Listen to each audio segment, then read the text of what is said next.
Bienvenidos a esta clase de apoyo del FUB para Derecho a la Información. En este video vamos a estar repasando los contenidos de las diferentes unidades de esta materia. Vamos a arrancar con la unidad 1, en la que entra la definición del derecho, las acepciones diversas, el iusnaturalismo y positivismo jurídico y el realismo jurídico, las normas morales, usos sociales o reglas de trato social, la moral y el derecho. Vamos a compararlas. Bien, en primer lugar vamos a definir lo que es el derecho. El derecho es el conjunto de normas jurídicas que forman parte de nuestra sociedad y que estas normas son de carácter general, obligatorias y coactivas. Por coactiva se refiere a que en caso de incumplimiento se presenta una sanción. Eso, en palabras simples, es el derecho. Es el conjunto de normas que forman parte de nuestra sociedad. Dentro del derecho podemos encontrar diferentes doctrinas. En primer lugar está la doctrina iusnaturalista, que sostiene que nosotros, por el simple hecho de ser seres humanos, al momento de nacer ya nacemos con ciertos derechos que trascienden a cualquier Estado. Son derechos que existen desde antes de la creación del Estado y lo único que puede hacer el Estado es reconocerlos y brindar las herramientas para ejercer esos derechos. Se mantiene se mantiene inmutable a lo largo del tiempo. Luego está lo que es el positivismo jurídico, el derecho positivo. Sostiene que el derecho es el conjunto de normas jurídicas objetivas que están vigentes en un lugar y tiempo determinado. A esto se refiere que el derecho positivo que tenemos hoy en día, 2022, no es el mismo que se tenía hace 100 años. Se van adquiriendo nuevos derechos, se sancionan nuevas leyes, por lo que podemos decir que va en constante cambio. Y es propio de un lugar y tiempo específico. El derecho natural es universal, se mantiene de igual forma a lo largo del tiempo y rige para todos los seres humanos. El derecho positivo es propio de un Estado. Y aquí es cuando no importa el contenido y se trata de separar lo que es la moral del derecho. Por último, tenemos lo que es el realismo jurídico. Sostiene que el derecho es lo que los jueces dicen, que es los mismos jueces que fueron designados por el Estado para interpretar las leyes, son los que tienen la última palabra respecto a la legalidad de nuestros actos. Se basa más que nada en la eficacia de los fallos de los jueces. Bien, esas son las diferentes doctrinas que podemos encontrar. Luego está lo que es el derecho internacional. El derecho internacional es el conjunto de normas sistematizadas y organizadas jerárquicamente gracias a los consensos entre los diferentes estados. No posee un mecanismo propio de aplicación forzosa, eso sí, no es como cada estado que sí tiene esos mecanismos de aplicación forzosa en caso de incumplimiento de las normas. Ahora vamos a pasar a explicar la diferencia entre normas morales y normas jurídicas. Las normas morales, al igual que las normas jurídicas, son normas son normas de conducta de carácter general que sirven para regular nuestra conducta, nuestro comportamiento. La principal diferencia entre ambas es que las normas morales no son coercibles. Las normas jurídicas sí son coercibles.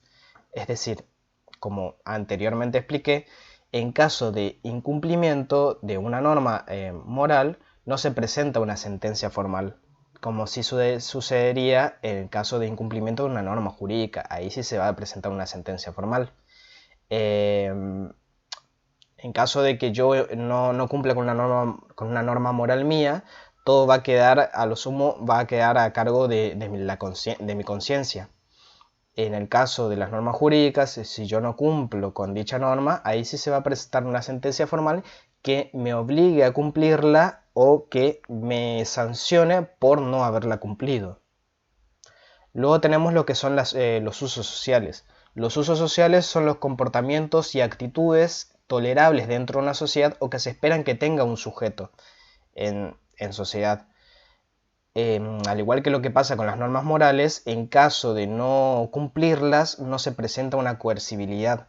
Como mucho, el sujeto va a recibir rechazo social. Y por último tenemos lo que son las reglas de trato social. Las reglas de trato social son aquellas reglas que sirven para que haya una convivencia pacífica dentro de una sociedad. Ahora pasaremos a explicar la unidad 2.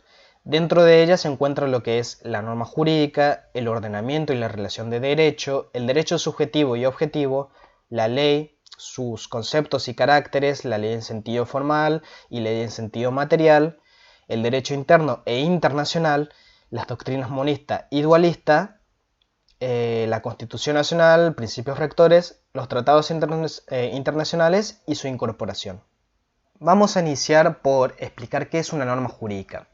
Una norma jurídica es una norma de una regla de conducta de carácter general, obligatoria y coactiva, es decir, en caso de incumplimiento se presenta una sanción, que funciona como el objeto de estudio de lo que es la ciencia jurídica.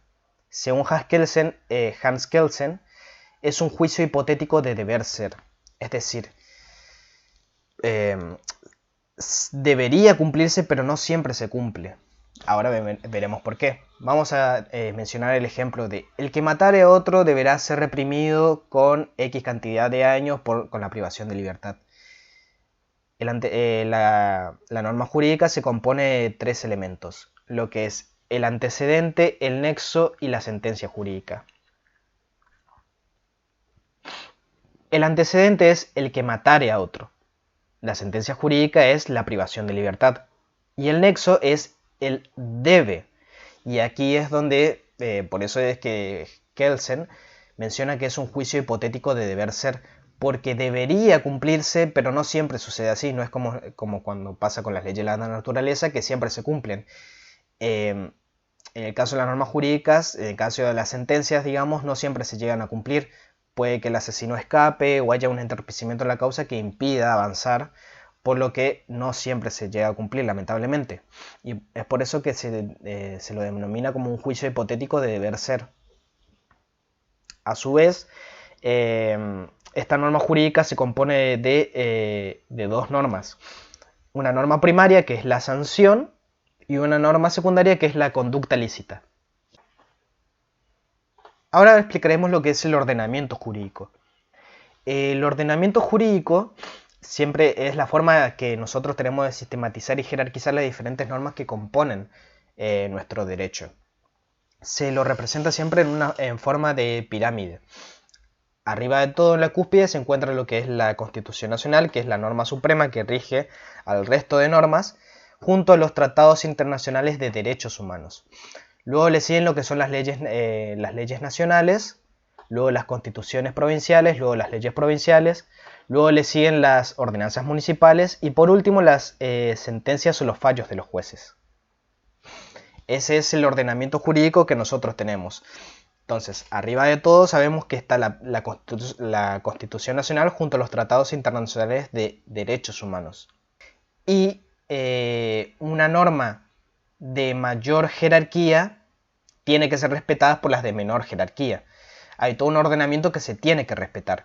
Una ley nacional no puede ir en contra de lo que establezca la Constitución Nacional o los tratados internacionales de derechos humanos. Y aquí entramos a definir lo que es la ley, ya que mencionamos leyes nacionales, leyes provinciales. Una ley es una regla de conducta general, obligatoria y coactiva, por así decirlo, es una norma jurídica. Pero la diferencia entre una ley y una norma jurídica cualquiera es que la ley se expresa mediante la palabra y es dictada por el órgano competente, en este caso el Poder Legislativo. La ley es dictada a través del Poder Legislativo del Estado y se expresa mediante la palabra. Para que una ley sea considerada válida, tiene que haber seguido los procedimientos que tiene que pasar para ser dictada, digamos. No debe contradecir el contenido de las normas que son de jerarquía superior. Como ya mencionamos, una ley nacional no puede ir en contra de lo que establece la Constitución Nacional, que es la norma suprema que rige nuestro derecho. O sea, debe respetar toda esa jerarquía para que sea considerada válida.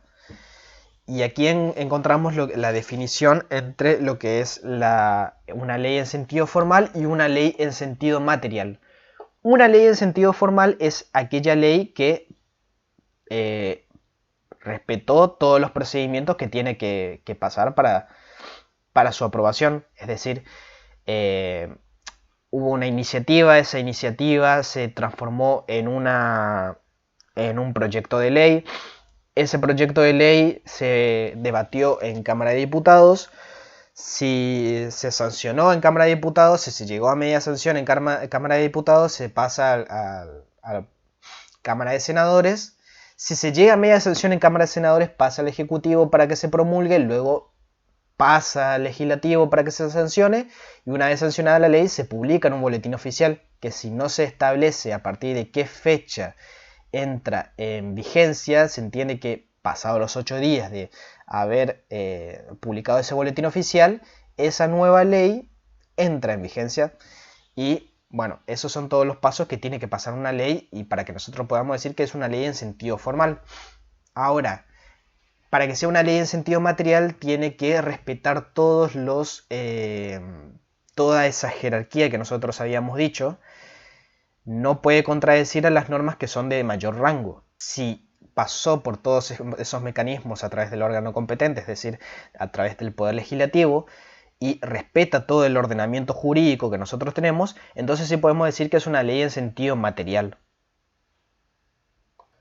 Ahora pasaremos a explicar lo que es las doctrinas monista y dualista. En primer lugar, la doctrina monista establece que hay un derecho universal que debe ser aplicado para todas las naciones. Es decir, si un Estado participó de un tratado internacional y dejó su firma, los monistas dicen que a partir de ahí ese tratado pasa a formar parte del derecho interno de dicho Estado. Los dualistas mencionan que no, que los estados son soberanos, por lo tanto ellos deciden esas cuestiones que tengan que ver con su derecho interno. Ya mencionamos anteriormente lo que es el derecho internacional. El derecho interno es propio de cada estado. Para que, por ejemplo, según los dualistas, un tratado internacional pase a formar parte del derecho interno de un estado, tiene que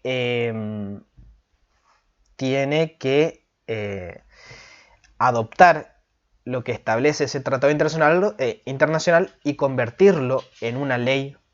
Es decir, tiene que pasar por todos los procesos a través del Poder Legislativo para que ese tratado internacional convertido en una ley, ahí sí forme parte del derecho interno de ese país, de ese estado. En cuestiones de tratados internacionales de derechos humanos, la Argentina es monista. Para otros tratados que no tengan que ver con derechos humanos, para otros tratados internacionales es dualista. Se adopta lo que establece ese tratado y se lo convierte en una ley. Entonces esa es la diferencia entre las doctrinas monista y dualista.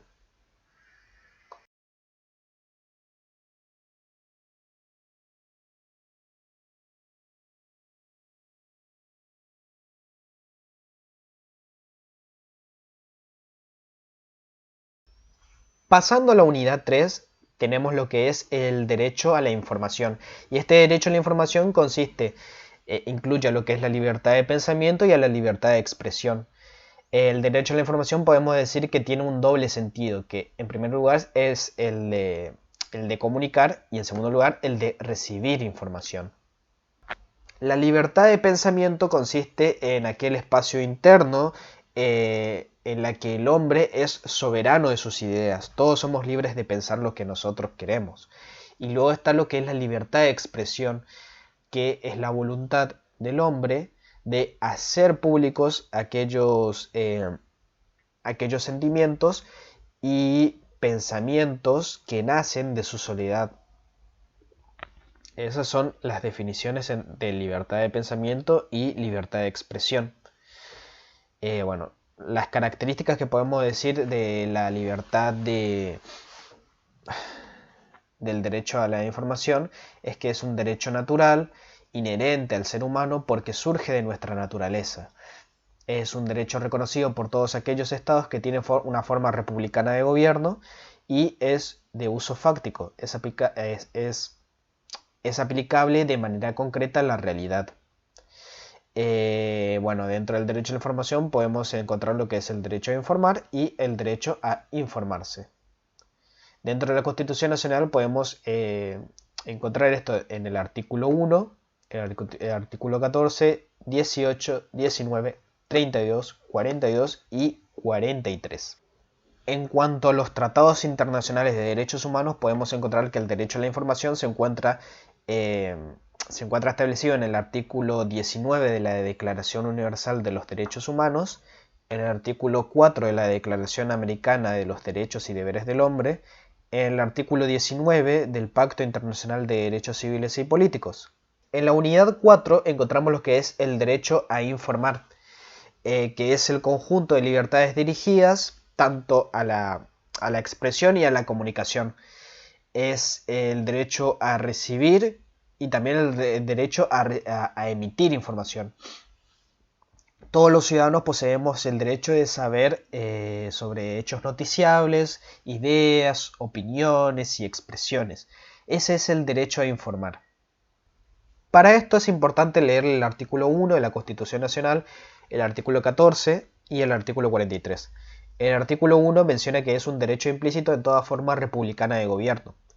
El artículo 14 menciona que el derecho a expresarse libremente por la prensa sin censura previa.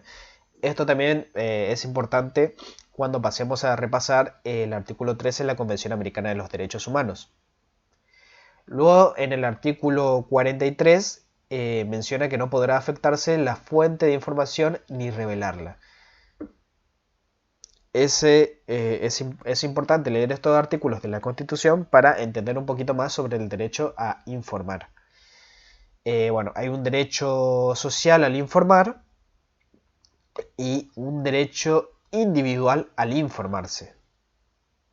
Cuando hablamos de censura, podemos identificar tres tipos de censura: la censura directa, la censura indirecta y la censura judicial.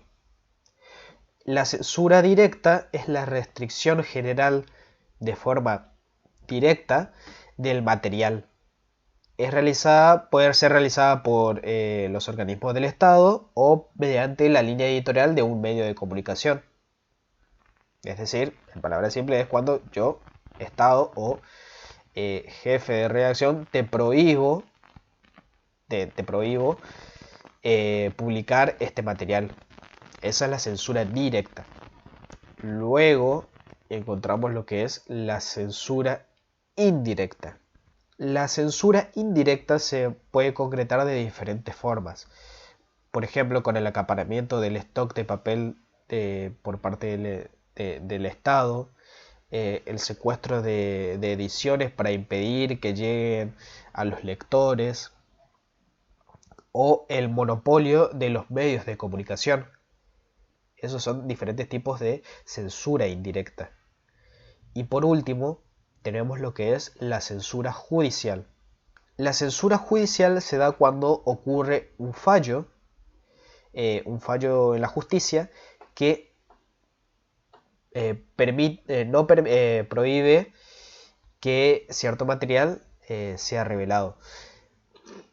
Lo que pasa es que si no tiene ningún basamento legal, es decir, si no sirve para proteger los derechos personalísimos de las personas, como el derecho a la privacidad, por ejemplo, ahí es cuando estamos hablando de límites al derecho a la información, si no está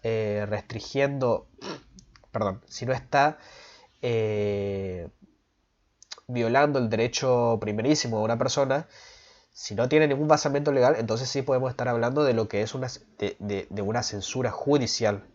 Si tiene basamento legal, si es que sirve para proteger los derechos de una persona, entonces no es una censura judicial, estamos hablando de una tutela preventiva. Muy bien, ahora para cerrar este video vamos a repasar el artículo 13 de la Convención Americana de los Derechos Humanos.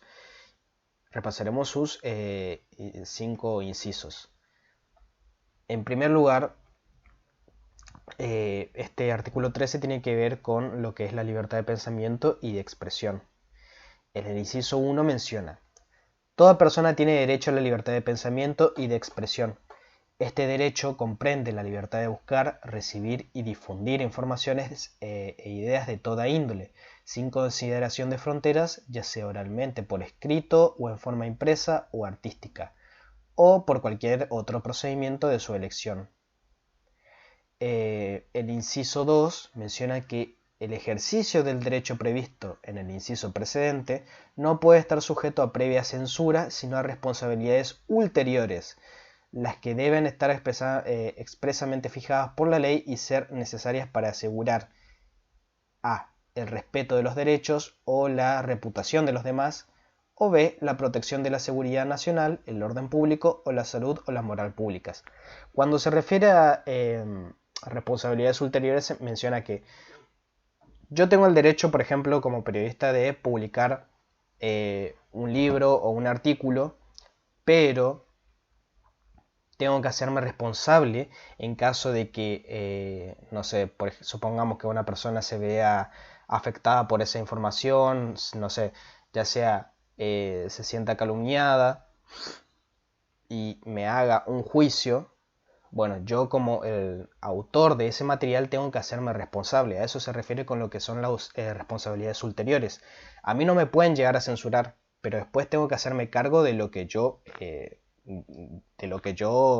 digamos, escribí en ese libro o en ese artículo.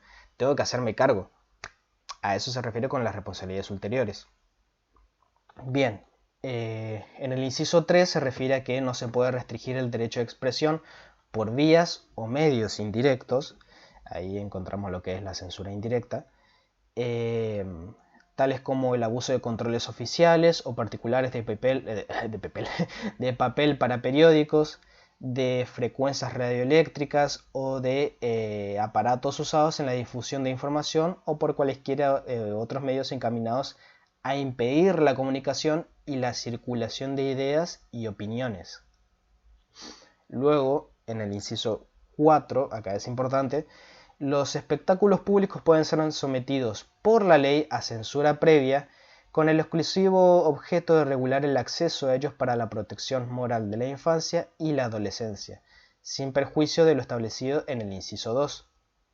Y por último tenemos el inciso 5 que menciona: estará prohibida por la ley toda propaganda en favor de la guerra y toda apología del odio nacional, racial o religioso que constituyan incitaciones a la violencia o cualquier otra acción ilegal similar contra cualquier persona o grupo de personas, por ningún motivo, inclusive los de raza, color, religión, idioma u origen nacional.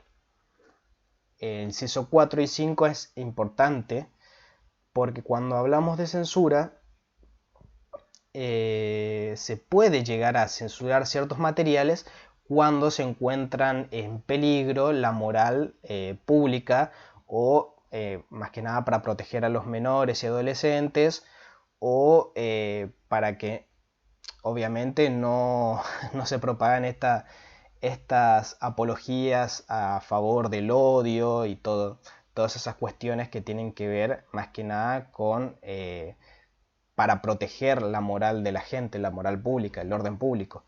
En esos casos sí se puede llegar a censurar ciertos materiales para proteger a la gente, para proteger sus derechos personalísimos. En ese caso sí. Bien, es importante entonces repasar este artículo 13 de la Convención Americana de los Derechos Humanos porque ahí menciona todo lo que tenga que ver con la libertad de pensamiento y de expresión. Y bien, esto ha sido todo en esta primera clase de apoyo de Derecho a la Información. Más adelante seguiremos subiendo videos sobre otras materias. Y bueno, estén al tanto y éxitos en sus finales.